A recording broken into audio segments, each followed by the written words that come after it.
Madame la ministre de la Jeunesse et des Sports, Mesdames et Messieurs les ambassadeurs, Madame la déléguée générale de la DER/FJ, notre chère maman, le docteur Aïssatou Mbodj,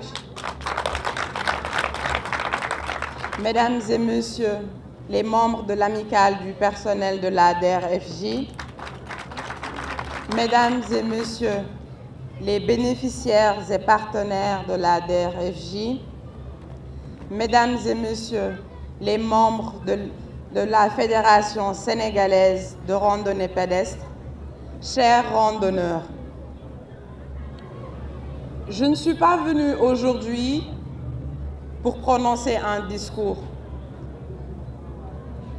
Je suis venue dire quelques mots pour exprimer une conviction profonde. Octobre Rose ne doit pas être un rituel que l'on répète chaque année. Octobre Rose doit être un rappel. Un rappel que la prévention sauve et que la solidarité protège. Le cancer du sein n'est pas une fatalité. Il se prévient, il se soigne, il se surmonte, à condition que nous restions unis, vigilants et informés.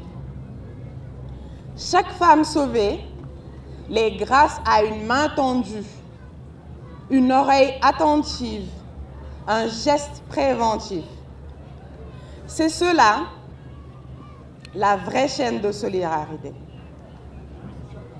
Aujourd'hui, notre marche n'est pas un acte symbolique. Elle est un engagement. Celui de ne jamais laisser une femme seule face à la maladie. Parce que derrière chaque femme, il y a une communauté, une part de notre nation. Protéger la santé des femmes, c'est protéger la force de tout un pays.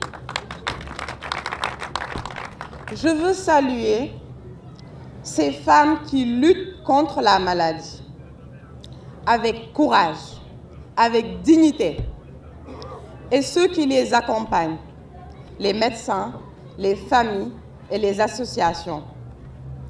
Je félicite la DER/FJ ainsi que la déléguée générale, notre chère maman, le docteur Aïssatou Mbodj, pour cette belle mobilisation exemplaire qui allie l'autonomisation à la compassion, l'économie à la vie.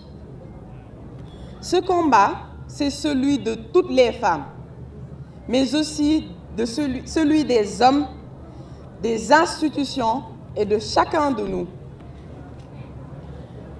Car une société forte est celle qui se tient debout autour de ses mères, de ses femmes et de ses sœurs. Marchons donc ensemble, pas seulement aujourd'hui, mais chaque jour, pour la prévention, pour la dignité et pour la vie. Je vous remercie.